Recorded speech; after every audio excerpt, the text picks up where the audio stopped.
ਨਮਸਕਾਰ ਵਿਦਿਆਰਥੀਓ, ਅੱਜ ਦਾ ਆਪਣਾ ਵਿਸ਼ਾ ਹੈ ਭਾਈ ਵੀਰ ਸਿੰਘ, ਉਹਨਾਂ ਦਾ ਜੀਵਨ, ਸਾਹਿਤਕ ਰਚਨਾ ਅਤੇ ਆਧੁਨਿਕ ਪੰਜਾਬੀ ਕਵਿਤਾ ਵਿੱਚ ਉਹਨਾਂ ਦਾ ਸਥਾਨ। ਭਾਈ ਵੀਰ ਸਿੰਘ ਦਾ ਜਨਮ 5 ਦਸੰਬਰ 1872 ਈਸਵੀ ਨੂੰ ਵੀਰਵਾਰ ਵਾਲੇ ਦਿਨ ਕਟੜਾ ਗਰਗਾ ਸਿੰਘ, ਅੰਮ੍ਰਿਤਸਰ ਵਿੱਚ ਹੋਇਆ। ਭਾਈ ਸਾਹਿਬ ਦਾ ਸੰਬੰਧ ਇੱਕ ਪ੍ਰਸਿੱਧ ਵੰਸ਼ ਪਰੰਪਰਾ ਨਾਲ ਜੁੜਦਾ ਹੈ। ਇਸ ਵੰਸ਼ ਪਰੰਪਰਾ ਦਾ ਪਿਛੋਕੜ ਦੀਵਾਨ ਕੌੜਾ ਮੱਲ ਨਾਲ ਜਾ ਮਿਲਦਾ ਹੈ। ਬਾਬਾ ਕਾਹਨ ਸਿੰਘ ਉਹਨਾਂ ਦੇ ਵੰਸ਼ ਵਿੱਚੋਂ ਹੀ ਸਨ।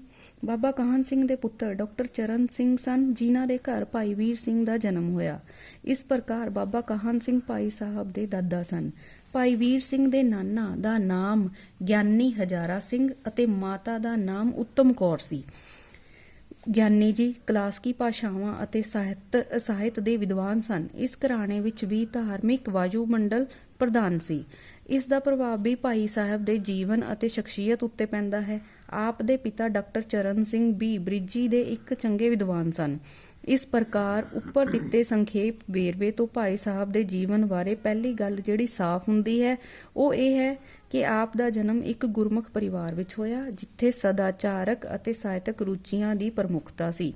ਇਸ ਪ੍ਰਕਾਰ ਸਿੱਖੀ, ਪਿਆਰ, ਵਿਦਵਤਾ, ਖੋਜ ਅਤੇ ਕੌਮ ਨੂੰ ਸੋਧ ਦੇਣ ਦੀ ਲਗਨ ਆਪ ਨੂੰ ਦਾਦਕੇ ਅਤੇ ਨਾਨਕੇ ਦੋਹਾਂ ਪਰਿਵਾਰਾਂ ਪਾਸੋਂ ਮਿਲੀ। ਮੁੱਢਲੀ ਵਿੱਦਿਆ ਭਾਈ ਵੀਰ ਸਿੰਘ ਨੂੰ ਗੁਰਮਤਿ ਮਰਿਆਦਾ ਅਨੁਕੂਲ ਦਿੱਤੀ ਗਈ। ਪਹਿਲੇ ਘਰ ਵਿੱਚ ਹੀ ਸ੍ਰੀ ਗੁਰੂ ਗ੍ਰੰਥ ਸਾਹਿਬ ਦਾ ਪਾਠ ਕੀਤਾ। 5 ਤੋਂ 8 ਸਾਲ ਦੀ ਉਮਰ ਵਿੱਚ ਹੀ ਇਸ ਵਿੱਦਿਆ ਨੂੰ ਪ੍ਰਾਪਤ ਕਰਕੇ ਹਿਸਾਬ ਸਿੱਖਿਆ। ਮੁੱਲਾਂ ਪਾਸੋਂ ਉਰਦੂ, ਫਾਰਸੀ ਦਾ ਗਿਆਨ ਵੀ ਪ੍ਰਾਪਤ ਕੀਤਾ।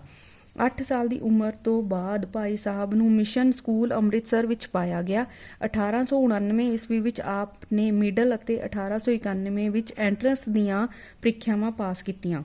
ਦੂਜੇ ਇਮਤਿਹਾਨ ਵਿੱਚ ਆਪ ਜ਼ਿਲ੍ਹੇ ਵਿੱਚ ਪਹਿਲੇ ਸਥਾਨ ਤੇ ਰਹੇ ਅਤੇ ਇੱਕ ਸੋਨੇ ਦਾ ਮੈਡਲ ਵੀ ਪ੍ਰਾਪਤ ਕੀਤਾ।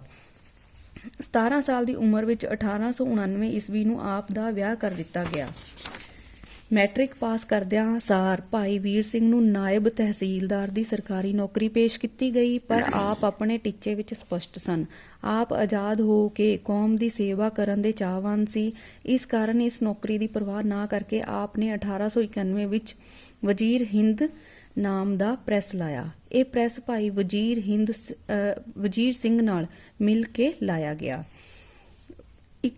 ਪੰਜਾਬੀ ਟਾਈਪ ਆਦਿ ਪ੍ਰਾਪਤ ਹੋ ਜਾਣ ਨਾਲ ਇਹ ਛਾਪਾਖਾਨਾ ਅੰਮ੍ਰਿਤਸਰ ਦੀ ਇੱਕ ਪ੍ਰਸਿੱਧ ਪ੍ਰੈਸ ਗਿਣੀ ਜਾਣ ਲੱਗੀ। ਪੰਜਾਬੀ ਦੇ ਇੱਕ ਹੋਰ ਪ੍ਰਸਿੱਧ ਕਵੀ ਧਨੀ ਰਾਮ ਚਾਤ੍ਰਿਕ ਨੇ ਵੀ ਇਸ ਪ੍ਰੈਸ ਵਿੱਚ ਕੰਮ ਕੀਤਾ।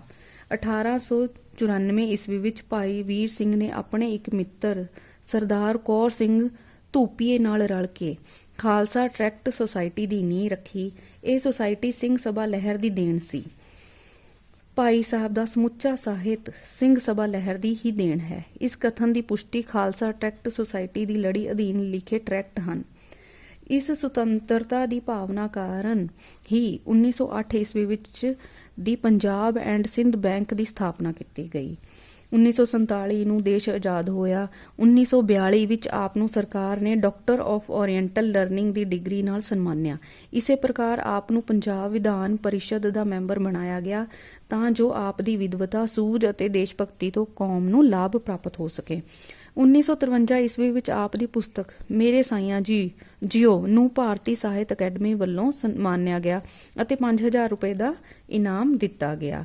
ਇਸ ਪ੍ਰਕਾਰ ਭਾਈ ਸਾਹਿਬ ਦੇ ਸਾਹਿਤ ਨੂੰ ਭਾਰਤੀ ਭਾਸ਼ਾਵਾਂ ਦੇ ਹੋਰ ਪ੍ਰਸਿੱਧ ਲੇਖਕ ਦੇ ਸਾਹਿਤ ਦੇ ਬਰਾਬਰ ਰੱਖਿਆ ਗਿਆ। ਭਾਈ ਸਾਹਿਬ ਦੀ ਇੱਜ਼ਤ ਪੰਜਾਬ ਦੀਆਂ ਹੱਦਾਂ ਟੱਪ ਕੇ ਭਾਰਤ ਦੇ ਹਰ ਪਾਸੇ ਫੈਲਣ ਲੱਗੀ ਅਤੇ ਆਪ ਨੂੰ ਭਾਰਤ ਦਾ ਇੱਕ ਪ੍ਰਸਿੱਧ ਵਿਦਵਾਨ ਕਵੀ ਕਰਕੇ ਜਾਣਿਆ ਜਾਣ ਲੱਗਾ। ਇਸ ਨੂੰ ਮਹਿਸੂਸ ਕਰਕੇ ਭਾਰਤ ਸਰਕਾਰ ਨੇ 1956 ਵਿੱਚ ਭਾਈ ਸਾਹਿਬ ਨੂੰ ਪਦਮ ਭੂਸ਼ਣ ਦਾ ਸਨਮਾਨ ਦਿੱਤਾ। 1957 ਈਸਵੀ ਦੇ ਆਰੰਭ ਵਿੱਚ ਹੀ ਆਪ ਦੀ ਸਿਹਤ ਠੀਕ ਨਾ ਰਹੀ, ਜਿਸ ਕਾਰਨ ਬਹੁਤਾ ਸਮਾਂ ਘਰ ਹੀ ਗੁਜ਼ਰਦਾ। ਗੰਭੀਰ ਚਿੰਤਨ ਅਤੇ ਲਗਾਤਾਰ ਮਿਹਨਤ ਕਾਰਨ ਆਪ ਕਾਫੀ ਕਮਜ਼ੋਰ ਹੋ ਗਏ, ਪਰ ਹਰ ਸਾਲ ਵਾਂਗ ਇਸ ਸਾਲ ਦੀ ਗਰਮੀ ਰੁੱਤ ਨੇ ਆਪ ਨੂੰ ਪਹਾੜ ਉੱਤੇ ਜਾਣ ਲਈ ਖਿੱਚਿਆ। 2 ਜੂਨ 1957 ਨੂੰ ਕਸੌਲੀ ਦੇ ਪਹਾੜਾਂ ਦੀ ਸੈਰ ਦਾ ਪ੍ਰੋਗਰਾਮ ਬਣਾ ਲਿਆ, ਪਰ ਕੁਦਰਤ ਨੂੰ ਕੁਝ ਹੋਰ ਮਨਜ਼ੂਰ ਸੀ।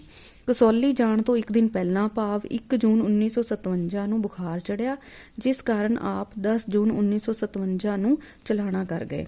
ਸਾਹਿਤਕ ਰਚਨਾਵਾਂ: ਕਵਿਤਾ ਰਾਣਾ ਸੂਰਤ ਸਿੰਘ ਮਹਾਕਾਵ, ਲਹਿਰਾਂ ਦੇ ਹਾਰ, ਮਟਕ ਹੁਲਾਰੇ, ਬਿਜਲੀਆਂ ਦੇ ਹਾਰ, ਪ੍ਰੀਤ ਵੀਣਾ, ਕੰਬਦੀ ਕਲਾਈ, ਲਹਿਰ ਹੁਲਾਰੇ, ਮੇਰੇ ਸਾਈਆਂ ਜਿਉ। ਗਦ ਜਾਂ ਵਾਰਤਕ, ਨਿਬੰਧ, ਪ੍ਰਾਰਥਨਾ, ਪਹਿਲਾ ਟਰੈਕਟ 1894 ਈਸਵੀ। ਸ਼੍ਰੀ ਕਲਗੀਧਰ ਚਮਤਕਾਰ, ਸ਼੍ਰੀ ਗੁਰੂ ਨਾਨਕ ਚਮਤਕਾਰ, ਅਸ਼ਟਗੁਰੂ ਚਮਤਕਾਰ ਭਾਗ ਪਹਿਲਾ, ਅਸ਼ਟਗੁਰੂ ਚਮਤਕਾਰ ਭਾਗ ਦੂਜਾ। ਨਾਵਲ ਸੁੰਦਰੀ, ਵਿਜੇ ਸਿੰਘ ਸਤਵੰਤ ਕੌਰ ਭਾਗ ਪਹਿਲਾ, ਬਾਬਾ ਨੌਦ ਸਿੰਘ ਸਤਵੰਤ ਕੌਰ ਭਾਗ ਦੂਜਾ। ਸਟੀਕ ਸਣੇ ਖਾਲਸਾ ਟਰੈਕਟ ਸੁਸਾਇਟੀ ਵੱਲੋਂ ਪ੍ਰਕਾਸ਼ਿਤ ਟਿੱਕਾ ਜੈਤਸਰੀ ਦੀ ਵਾਰ 2 ਦੂਜਾ।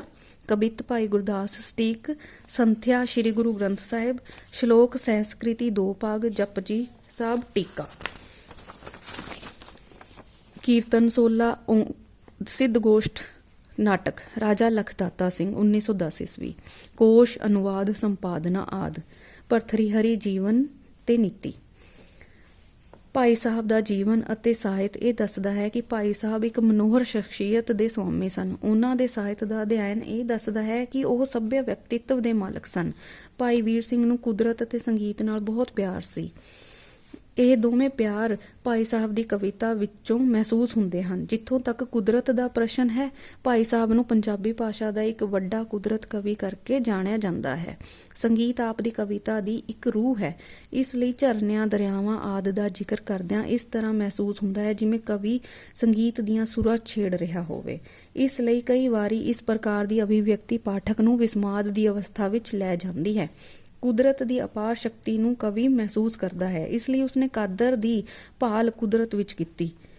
ਕੁਦਰਤੀ ਦ੍ਰਿਸ਼ ਉਸਨੂੰ ਖਿੱਚਦੇ ਸਨ। ਕਵੀ ਦਾ ਨਿਵਾਸ ਸਥਾਨ ਫੁੱਲਾਂ, ਵੇਲਾਂ ਨਾਲ ਭਰਿਆ ਰਹਿੰਦਾ ਸੀ ਅਤੇ ਇਸ ਪ੍ਰਕਾਰ ਦੇ ਦ੍ਰਿਸ਼ ਉਸਨੂੰ ਆਤਮਕ ਖੇੜਾ ਦਿੰਦੇ ਸਨ। ਕਸੌਲੀ, ਨੈਨੀਤਾਲ, ਕਸ਼ਮੀਰ, ਸ਼ਿਮਲਾ, ਮਸੂਰੀ ਆਦਿ ਸਥਾਨ ਉਸ ਲਈ ਵਿਸ਼ੇਸ਼ ਖਿੱਚ ਦੇ ਸੋਮੇ ਸਨ। ਭਾਈ ਵੀਰ ਸਿੰਘ ਦਾ ਸਮੁੱਚਾ ਜੀਵਨ ਇਸ ਗੱਲ ਦੀ ਸਾਖੀ ਭਰਦਾ ਹੈ ਕਿ ਉਹ ਇਸ ਭੌਤਿਕੀ ਸੰਸਾਰ ਵਿੱਚ ਆਪਣੇ ਢੰਗ ਦੀ ਦੁਨੀਆ ਸਿਰਜ ਕੇ ਬੈਠਾ ਹੋਇਆ ਸੀ। ਇਸ ਸੰਸਾਰ ਵਿੱਚ ਰਹਿੰਦਿਆਂ ਵੀ ਉਹ ਨਿਰਲੇਪ ਰਿਹਾ। ਭਾਈ ਵੀਰ ਸਿੰਘ ਦੀ ਸ਼ਖਸੀਅਤ ਵਿੱਚ ਬੜੀ ਖਿੱਚ ਸੀ।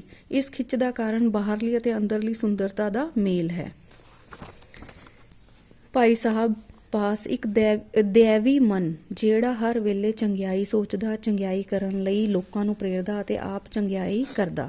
ਇਸਨੇ ਕਵੀ ਨੂੰ ਇੱਕ ਹਰਮਨ ਪਿਆਰੀ ਅਤੇ ਸਤਿਕਾਰਿਤ ਸ਼ਖਸੀਅਤ ਦੀ ਅਹਿਮੀਅਤ ਦਿੱਤੀ। ਇਸ ਕਾਰਨ ਸਿੱਖ ਜਗਤ ਵਿੱਚ ਇਸ ਸ਼ਖਸੀਅਤ ਨੂੰ ਉਹ ਮਾਣ ਮਿਲਿਆ ਜਿਹੜਾ ਸ਼ਾਇਦ ਨਵੀਨ ਯੁੱਗ ਵਿੱਚ ਕਿਸੇ ਹੋਰ ਗੁਰਮੁਖ ਨੂੰ ਨਹੀਂ ਮਿਲਿਆ। ਆਧੁਨਿਕ ਪੰਜਾਬੀ ਕਵਿਤਾ ਵਿੱਚ ਭਾਈ ਵੀਰ ਸਿੰਘ ਦਾ ਸਥਾਨ। ਆਧੁਨਿਕ ਪੰਜਾਬੀ ਕਵਿਤਾ ਦਾ ਦੌਰ 1850 ਈਸਵੀ ਤੋਂ ਬਾਅਦ ਲਿਖੇ ਗਏ ਕਾਵਿ ਦੁਆਰਾ ਹੁੰਦਾ ਹੈ। ਭਾਈ ਵੀਰ ਸਿੰਘ ਜਿਸ ਨੂੰ ਆਧੁਨਿਕ ਕਾਵਿ ਦਾ ਨਿਰਮਾਤਾ ਜਾਂ ਪਿਤਾ ਜਾਂ ਮੋਢੀ ਆਖਿਆ ਜਾਂਦਾ ਹੈ, ਨੇ ਇਸ ਪਰੰਪਰਾ ਨੂੰ ਆਧੁਨਿਕ ਚੇਤਨਾ ਦੁਆਰਾ ਪ੍ਰਸਤੁਤ ਕੀਤਾ। ਰੂਪ ਦੀ ਦ੍ਰਿਸ਼ਟੀ ਤੋਂ ਲਮੇਰੇ ਕਾਵਿ ਭੇਦਾਂ ਨੂੰ ਤਿਆਗ ਕੇ ਛੋਟੀ ਕਵਿਤਾ ਦਾ ਜਨਮ ਹੋਇਆ। ਇਸ ਬੁਨਿਆਦੀ ਰੂਪਗਤ ਪਰਿਵਰਤਨ ਨੇ ਆਧੁਨਿਕ ਪਾਠਕ ਦੀ ਤ੍ਰਿਪਤੀ ਕੀਤੀ। ਇਸ ਪ੍ਰਕਾਰ ਪੰਜਾਬੀ ਕਵਿਤਾ ਦਾ ਰਿਸ਼ਤਾ ਆਮ ਪਾਠਕ ਨਾਲ ਜੁੜ ਗਿਆ। ਇਸ ਦ੍ਰਿਸ਼ਟੀ ਤੋਂ ਭਾਈ ਸਾਹਿਬ ਦੀ ਦੇਣ ਵਿਚਾਰਨਯੋਗ ਹੈ, ਕਿਉਂਕਿ ਗੁਰਮਤ ਆਸ਼ਿਆਂ ਦੀ ਵਿਆਖਿਆ ਅਨੁਭਵ ਪੱਧਰ ਉੱਤੇ ਕੀਤੀ ਗਈ। ਇਸ ਸ਼ੈਲੀ ਦੁਆਰਾ ਅਧਿਆਤਮਕ ਜਗਤ ਦੇ ਵਿਸ਼ਿਆਂ ਦੀ ਬੌਧਿਕ ਪੱਧਰ ਉੱਤੇ ਵਿਆਖਿਆ ਦੀ ਰੁਚੀ ਪ੍ਰਬਲ ਹੋਈ। ਭਾਈ ਵੀਰ ਸਿੰਘ ਨੇ ਪੰਜਾਬੀ ਕਾਵਿ ਜਗਤ ਦੇ ਪੀੜ ਨੂੰ ਮੋਕਲਾ ਕੀਤਾ। ਇਸ ਨਾਲ ਆਉਣ ਵਾਲੇ ਕਵੀਆਂ ਲਈ ਅਜਿਹੀ ਧਰਤੀ ਤਿਆਰ ਹੋਈ ਜਿਸ ਵਿੱਚ ਵੰਨ ਸੁਵੰਨੇ ਵਿਚਾਰ ਫੁੱਟ ਪਏ। ਇਸ ਵਿੱਚ ਕੋਈ ਸ਼ੱਕ ਨਹੀਂ ਕਿ ਕਈ ਆਲੋਚਕਾਂ ਨੇ ਭਾਈ ਸਾਹਿਬ ਦੀ ਕਵਿਤਾ ਉੱਤੇ ਇਹ ਦੋਸ਼ ਲਾਇਆ ਕਿ ਇਹ ਉਲਾਰ ਪੱਖੀ ਹੈ। ਇਸ ਵਿੱਚ ਜ਼ਿੰਦਗੀ ਦਾ ਕੇਵਲ ਖੁਸ਼ੀਆਂ ਭਰਿਆ ਪੱਖ ਚਿਤਰਿਆ ਗਿਆ ਹੈ। ਇਸ ਵਿੱਚ ਧਰਮ ਦੀ ਕੇਵਲ ਅੰਨੀ ਮਸਤੀ ਹੀ ਹੈ, ਪਰ ਇਹ ਠੀਕ ਨਹੀਂ। ਅਸਲ ਵਿੱਚ ਭਾਈ ਸਾਹਿਬ ਨੇ ਧਰਮ ਅਤੇ ਇਸ ਸ਼ਕਤੀ ਨਾਲ ਸੰਬੰਧਿਤ ਅਨੇਕਾਂ ਵਿਸ਼ੇ ਆਪਣੀ ਕਵਿਤਾ ਦੁਆਰਾ ਪੇਸ਼ ਕੀਤੇ। ਇਹ ਵਿਸ਼ੇ ਆਉਣ ਵਾਲੀ ਪੰਜਾਬੀ ਕਵਿਤਾ ਵਿੱਚ ਸੁਤੰਤਰ ਇਕਾਈਆਂ ਦਾ ਅਸਤਿਤਵ ਰੱਖਦੇ ਹਨ।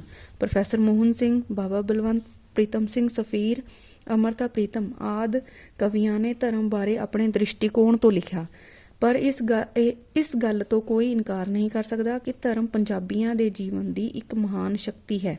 ਇਸ ਨੁਕਤੇ ਪ੍ਰਤੀ ਚੇਤਨਾ ਭਾਈ ਵੀਰ ਸਿੰਘ ਦਾ ਕਾਵਿ ਦੁਹੰਦਾ ਹੈ। ਇਸ ਦ੍ਰਿਸ਼ਟੀ ਤੋਂ ਪੰਜਾਬੀ ਕਾਵਿ ਜਗਤ ਵਿੱਚ ਕਵੀ ਦਾ ਵਿਸ਼ੇਸ਼ ਸਥਾਨ ਹੈ। ਧਰਮ ਪ੍ਰਤੀ ਨਵੀਂ ਦ੍ਰਿਸ਼ਟੀ ਤੋਂ ਸੋਚਣ ਦੀ ਤੀਬਰਤਾ ਇਸ ਕਵੀ ਦੇ ਕਾਵਿ ਤੋਂ ਲੱਗਦੀ ਹੈ। ਇਸ ਪੱਖ ਤੋਂ ਭਾਈ ਵੀਰ ਸਿੰਘ ਦਾ ਸਥਾਨ ਨਿਸ਼ਚਿਤ ਕਰਨਾ ਜ਼ਰੂਰੀ ਹੈ, ਕਿਉਂਕਿ ਪਰਖਣਾ ਇਹ ਹੁੰਦਾ ਹੈ ਕਿ ਕਿਸੇ ਸਾਹਿਤਕਾਰ ਨੇ ਆਉਣ ਵਾਲੇ ਕਲਾਕਾਰਾਂ ਨੂੰ ਕਿਸ ਹੱਦ ਤੱਕ ਪ੍ਰੇਰਿਆ। ਭਾਈ ਸਾਹਿਬ ਨੇ ਸਿੱਧੇ ਤੌਰ ਤੇ ਕਈ ਕਵੀਆਂ ਨੂੰ ਪ੍ਰੇਰਨਾ ਦਿੱਤੀ। ਧਨੀ ਰਾਮ ਚਾਤ੍ਰਿਕ ਉਹਨਾਂ ਵਿੱਚੋਂ ਇੱਕ ਸੀ ਅਤੇ ਵਿਸ਼ੇ ਚੋਣ ਅਤੇ ਨਿਭਾਅ ਦੀ ਦ੍ਰਿਸ਼ਟੀ ਤੋਂ ਅਨੇਕਾਂ ਪੰਜਾਬੀ ਕਵੀਆਂ ਨੂੰ ਹਲੂਣਿਆ। ਇਸ ਦਾ ਕਾਰਨ ਭਾਈ ਸਾਹਿਬ ਇੱਕ ਮਹਾਨ ਪ੍ਰੇਰਕ ਸੋਮਾ ਕਰਕੇ ਵੀ ਯਾਦ ਕੀਤੇ ਜਾਂਦੇ ਹਨ। ਭਾਈ ਵੀਰ ਸਿੰਘ ਦਾ ਆਧੁਨਿਕ ਪੰਜਾਬੀ ਕਵਿਤਾ ਵਿੱਚ ਸਥਾਨ ਨਿਸ਼ਚਿਤ ਕਰਦਿਆਂ ਅਗਲੀ ਗੱਲ ਇਹ ਸਾਹਮਣੇ ਆਉਂਦੀ ਹੈ ਕਿ ਕਵੀ ਨੇ ਲੰਮੀਆਂ ਕਵਿਤਾਵਾਂ ਨੂੰ ਨਵਾਂ ਰੂਪ ਦਿੱਤਾ। ਪਰੰਪਰਾ ਦੀ ਇਸ ਕਾਵਿ ਸ਼ੈਲੀ ਦੀ ਪੁਨਰ ਸਥਾਪਨਾ ਕੀਤੀ ਗਈ। ਭਾਈ ਸਾਹਿਬ ਤੋਂ ਬਾਅਦ ਦੇ ਕਵੀਆਂ ਪ੍ਰੋਫੈਸਰ ਪੂਰਨ ਸਿੰਘ, ਕਿਰਪਾ ਸਾਗਰ, ਧਨੀ ਰਾਮ ਚਾਤ੍ਰਿਕ, ਮੋਹਨ ਸਿੰਘ, ਅਵਤਾਰ ਸਿੰਘ ਆਜ਼ਾਦ ਆਦਿ ਨੇ ਇਸ ਨੂੰ ਅਪਣਾਇਆ। ਲੰਮੀ ਕਵਿਤਾ ਦੀ ਰੂਹ ਬਿਰਤਾਂਤ ਸਿਰਜਣ ਵਿੱਚ ਹੁੰਦੀ ਹੈ। ਨਿੱਕੇ ਨਿੱਕੇ ਨੁਕਤਿਆਂ ਵਿੱਚੋਂ ਵੱਡਾ ਪ੍ਰਭਾਵ ਕੱਢਿਆ ਜਾਂਦਾ ਹੈ। ਕਲਪਨਾ ਸ਼ਕਤੀ ਦੁਆਰਾ ਗੱਲ ਨੂੰ ਕਥਾ ਰਸ ਦੁਆਰਾ ਅੱਗੇ ਤੋਰਿਆ ਜਾਂਦਾ ਹੈ।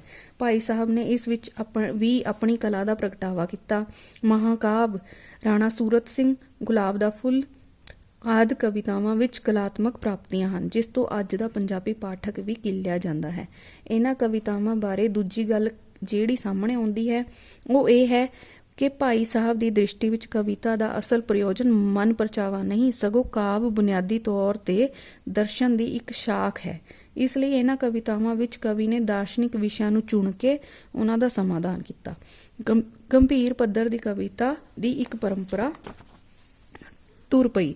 ਇਸ ਪਰੰਪਰਾ ਵਿੱਚ ਪ੍ਰੋਫੈਸਰ ਪੂਰਨ ਸਿੰਘ, ਬਾਬਾ ਬਲਵੰਤ, ਦਵਿੰਦਰ ਸਤਿਆਰਥੀ, ਪ੍ਰੀਤਮ ਸਿੰਘ ਸਫੀਰ, ਦੀਵਾਨ ਸਿੰਘ ਕਾਲੇਪਾਣੀ ਆਦਿ ਕਵੀਆਂ ਦਾ ਨਾਮ ਵਿਸ਼ੇਸ਼ ਧਿਆਨ ਦਿਵਾਉਂਦਾ ਹੈ। ਸਾਰੇ ਵਿਚਾਰ ਨੂੰ ਸਮੇਟਦਿਆਂ ਇਹ ਕਿਹਾ ਜਾਂਦਾ ਹੈ ਕਿ ਭਾਈ ਵੀਰ ਸਿੰਘ ਦਾ ਜਨਮ ਇੱਕ ਨਿਰਪੱਖ ਇਨਸਾਨ ਦਾ ਜੀਵਨ ਸੀ। ਕਵੀ ਨੇ ਅਨੇਕ ਪੱਖਾਂ ਤੋਂ ਪੰਜਾਬੀ ਸਾਹਿਤ ਦੀ ਸੇਵਾ ਕੀਤੀ। ਉਹਨਾਂ ਦੇ ਸੁਲਝੇ ਹੋਏ ਵਿਅਕਤਿਤਵ ਦੀ ਛਾਪ ਸਾਹਿਤ ਵਿੱਚ ਮਹਿਸੂਸ ਹੁੰਦੀ ਹੈ। ਧੰਨਵਾਦ।